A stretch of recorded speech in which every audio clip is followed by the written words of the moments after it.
Jeg laver ud af papmaché altså jeg dækker en halv ballon ud af avispapir med noget lim, og så tørrer det, og så bliver det til sådan noget papmaché noget. Og så kan man så tage det af, og så skal vi så dekorere dem, og så ender det med at blive til en lampe, som vi skal sælge.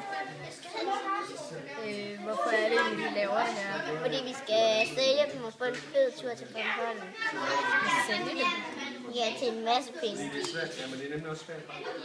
Synes du ikke også bare, den her den er pæn? Jeg får sikkert 200 kroner for den. 200 kroner? Yeah! Se, hvor mange vi har lavet.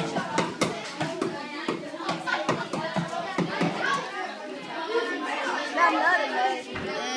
Servietter og cola.